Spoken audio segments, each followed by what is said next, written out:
What's up guys, Azura here, and if you watched my second Luard video, you'll know now that that video was a lie, unfortunately. So turns out I was wrong. Luard still does want to damage deny, so that's what this video is going to be about. It's going to be about like the newest iteration of Luard damage denying, and since I do not want to do a whole third video on Luard again, I'll just leave some gameplay running in the background, and I'll show my list at some point, and I'll just explain what the deck does. So if you just want like a cool explanation of what this deck does, you can just leave this on in the background. If you want gameplay, I'll just have the gameplay here right in the background, showing off basically what the deck does on a full high roll. So let's get into it. So if you want a list, I'll probably pop it up somewhere around here for now. That is a future me editing issue, so there will be a list here. But basically, what the deck tries to do now is the deck just instead of damage, the sweet and short of it is instead of the deck damage denying you at 0, the deck now damage chokes you at 3 instead. So the reason why the old damage deny Luard list doesn't work anymore is because harmonics and heal guards exist, but there's a limit to how much those cards can actually do. Heal guards only work if your opponent is exactly at 0, and harmonics only works up till 3 damage. So because of that, you just super slow roll your way on the first few turns. So your first few turns, you just dig for Luards, dig for cards, set some intercepts up, and hold your opponent at 0 so that you force them into the harmonics if they want the CB. And because of that, their deck cannot do what they actually want to be doing on their first turn, on their first strike turn. So you slow the game down a bit like that, and then after that, you just slowly give them like 1 or 2 damage a turn, depending on if you think you can survive survive their turn or not. And you slowly push them to 3 because the harmonic skill does work in the G zone. They will start paying themselves every turn if you just continue to not do damage. And the thing with harmonics is that they will get a draw off of it. So realistically speaking, you'd want to just slowly you just slowly want to push them to 3 after they harmonics the one time. You slowly push them to 3, like 1 damage a turn, and then once they're at 3, you can just stop giving them damage. And then your win con once they are at 3 is Drag Driver. Drag Driver gets a crit, and you recycle cards to the bottom of the deck. And obviously, we have the good old Belial Owl. I think is a grade 0 crit. The card goes back to deck, creates a stack. You do the same thing you did before. You generate a stack, and then you get your stack, and then Drag Driver gets a crit. And then as long as you hit 1 crit in that stack, you'll just keep raging them from 3. So basically what old Ragey was doing, where you just hold the opponent at 3 damage for the entire game. And that's basically the whole game plan of the deck now. So damage denying still the way to play the deck. And the reason why I think this strategy is stronger than just going unga bunga hit face with Luard, there's a few reasons. So first thing is most decks are still quite CB reliant on for their plays. So most decks still need at least 1 CB to make their first stride play. For the most part, obviously there are exceptions to that, like for example, like Alt Mal. That's the easy one I can think of. For example, Alt Mal can just kind of do their play with or without CB. Obviously, it's worse without CB, but on their first stride turn, they can still do Luminous Hope or Gabblade without any CB. Obviously, they can't extend as well because they can't use Beneasel, but they can still do their thing relatively well. But most decks, like Asha, for example, wants like at least 1 CB to dupe their at least 1 dupe off the strike bonus, and ideally they have 2, or realistically they want 3, so they can use strike bonus and draw lost memory. So there's that. That's for example, there's that. Like most decks do need at least 1 CB to make their plays, and by forcing them into harmonics, you don't give them the ability to go into their optimal first stride if they want a CB to play the game. So there's that. And then afterwards, and then the other thing is that the whole Unga Bunga 9 crit build that I see all the time on global, you've noticed by now this is global gameplay, very rare for me. But the thing is with the 9 crit Unga Bunga list that global loves to play for Luard is that the deck honestly isn't actually that good at killing you. Like the only real way Luard is killing you from F5 is like Spectral Blaster, and that's only 2 checks. And honestly, this deck could do what it is doing at 5 from 3 or 4. So there really isn't a point in giving your opponent more CB and more ways to kill you. If that makes sense. Like, if the deck is already killing you from if the deck is already killing you from like 3-4 with the same way, why do I exactly want to push to 5? The only real scenario where pushing to 5 is like better for killing is Ogma, because Ogma can give you three checks if you pop their entire board, but that'll require you to stack up at least 5 cards, and those cards have to be actually be retireable. But that's the point.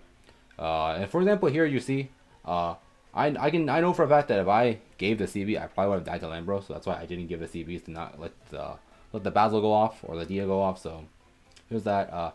But yeah, I think this deck also has a very high ceiling cap.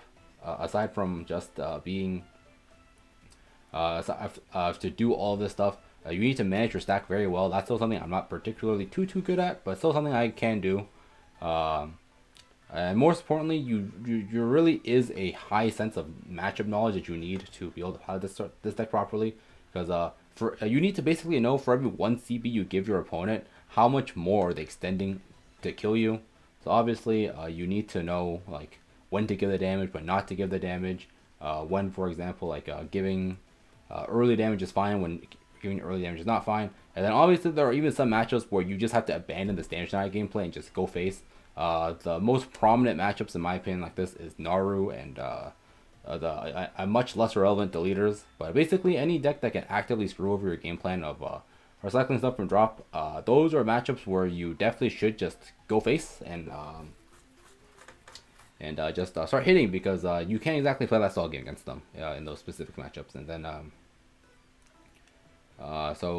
there's that. And then obviously the actual game plan of the deck is really a touch and feel kind of thing, where like you decide what you stride into depending on the situation. Like if, for example, in this game you saw my first try was Spectral, which the only reason that you ever go to Spectral first try is because you just don't have the intercepts needed to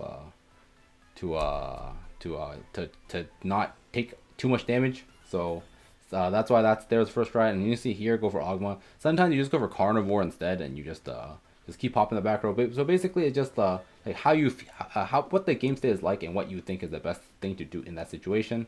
So here, I think the best thing to do here is to just pop their back row. And yeah. So honestly, there's not a whole lot more for me to explain. I do think a lot of it does just come down to practice.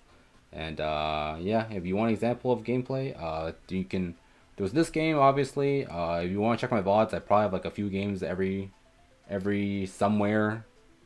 You might find a few some gameplay of some VODs like every spread out every once in a while. The winter CS I think had like was it winter? No, summer. The summer CS had like a game or two of this deck. So if you want more gameplay, there's those places to check out.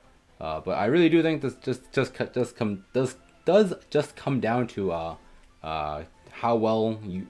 I think this deck is very much like a how well do you know the fundamentals kind of thing. So yeah, so I guess I'll just comment over the rest of the game. There's not a whole lot more I need to say after this.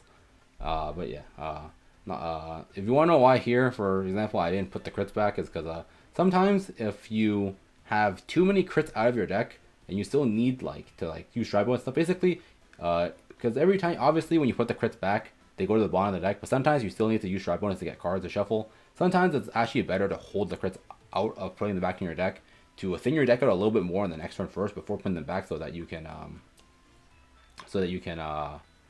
actually like create the stack without shuffling on the turn after that. So that's why I choose to not put the crits back. My opponent here tries the Lambros, but I'm pretty sure here they just can't even hit me because of the 18k. That's also something I mentioned. The 18k is really do slow the game down, because 18ks either make it so your opponent just cannot swing Van at your face, or they go Van to Van at rather, or it forces them to commit a whole bunch of extra cards that they don't want to actually hit your intercepts. And the more they commit, the more cards you can kill, obviously. So 18ks are very, very integral to this game plan. And the old AK you were playing before, the one that mills your deck really fast, you don't play that anymore. It's like you're not really like in a hurry to reach that stack. You can definitely just play it really slow with this deck now. So yeah. And once you hit your stack, usually the stuff you're drawing to every turn should be cards you actually want into your hand.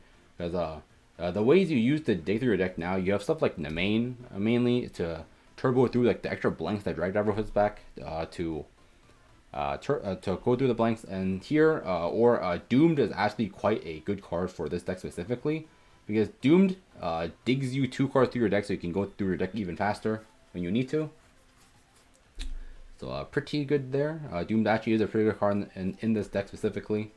As you see here, I just use Doom. So you can stack up stacking up the crits also lets you just draw more cards off the crits themselves. That's pretty good there too. But yeah, once you hit your stack, your deck realistically should be like crits at the bottom, obviously, and then like whatever you pay for strike cost, the 2 go to the 2 at the bottom, and then after that you it would be like Nemains. Nemains help you dig deeper to your deck. More 18Ks, PGs that you're recycling. They just help you constantly draw into cards that let you not die, but at the same time while flipping crits every turn. So yeah, so you can see here, put 2 crits back. There's a crit somewhere here that I'll probably flip, so I'm probably going to rear here. And yeah, this game doesn't look over per se, but this game is already over for all intents and purposes, because yeah, well, what is Aqua Force do against double 18K intercept, and then they're about to get choked for CB every turn after this. So yeah, at some point, I definitely for ladder, I know there's a whole lot of people arguing for a herder. Don't play this deck on ladder. It is too slow. But in my personal opinion, I think this is still better for ladder, just because of the fact that number one, higher win rate for one. I personally think higher win rate. I personally value higher win rate over fast games, because obviously you want like fast games and high win rate, but sometimes you just can't have both. And sometimes you play 9 crit just kind of inconsistent sometimes, just because of the nature of what it is to play 9 aggro triggers. So in my opinion, I think this deck is maybe not only this deck on ladder, because if this is the only thing you're playing, this actually will be quite slow. So like maybe like pull it up for rank up game, or when you're like really close to ranking up. But I definitely think this is a better deck to play for ladder for like games where they actually matter, if that makes sense. So yeah, there's that. And yeah, mainly just that. Like higher win rate is better than like fast games, in my opinion, in my personal opinion. So yeah, and here there's not a whole lot they can do. Game's over. I think it's added PGs too, so I just like he just dies to double crit here, I think. Or either that, or he has a PG and we just play out one more turn of nothing actually happening. So yeah, so not a whole lot going on. I guess I'll just let this gameplay run for a bit. So you guys can I just actually skip forward. So you can see here I've obviously hit my stack by now, 7. There's 3 crits at the bottom. I think I already put the 2 back to the bottom for cost, so I only need to dig through like 2 cards. So Stride here will dig me 1 more, and then after that I'll be checking double crit. And since I know I'll be checking double crit, I can go for Carnivore instead of with Drag Driver. Carnivore is going to clean up the back row as well, which is very, very nice. Yeah, so pop that. Kill the back row, draw a card. This lets me draw 1 card deeper, so I'll actually just straight up hit the stack here. So here, because of how the deck is set up right now, I will be guaranteed 3 crits here. So crit. I'm pretty sure my opponent survives this, but power to rear so that I can actually kill off that Thalbas on the side. Yeah, so see, this is basically what the deck tries to do every turn once it hits stack. Like deny your opponent as many resources as possible. Hold them at 3 to deny CB as well. So yeah, next turn my opponent obviously cannot deal with this, and by next turn I'm also at stack again, because there are 2 blanks in the deck. I'll draw 1 for turn, 1 for stride, and then when I drive check, it'll be crit, and then after that it'll be another crit after that, and then those crits will go back and you just rinse and repeat until they die. So yeah, not much to do. The guy like pokes me for 1, kills the rear, and he just dies to Drag Driver, because oh lol, I have 3 crits on top of my deck here.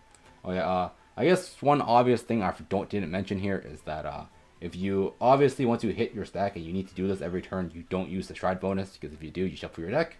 Unless of course you're in a deck state to the point where even if you shuffle your deck, you're guaranteed the 1 crit. I guess in that situation it's fine, but by that point, you probably don't need that 1 extra booster, realistically speaking. So yeah, I hit 3 crits in a row. 26, 15 is 41. double heal guard is not enough for that. 5 crit is definitely lethal, and that is the game. So yeah. So I hope you guys learned something new from this. I hope, obviously those are just kind of me rambling, honestly speaking. But I definitely do implore you guys to at least give this build of the deck a try at the very least. I definitely do think this is the optimal way to play Luard for now. So yeah. So obviously, like I said earlier, if you want more gameplay of this, you can probably like scroll through my VODs, maybe find like a game or two there. Summer CS also really good. I think the player who played it on stream, I think once during day 1 and day 2, I think it was Nidame. I think he played it. I think it was him playing it both times on stream. That man is definitely better than me at this deck, without a doubt. I think he is probably one of like the best Luard player at the moment. So I definitely think that if you want like really good gameplay of just examples, you can go check those VODs out. Where those VODs are, I have no idea, but I'm sure you can find it with the low digging. So yeah, so that's it for this video. Like, subscribe, all the good stuff, and I'll see you guys next time. Peace out.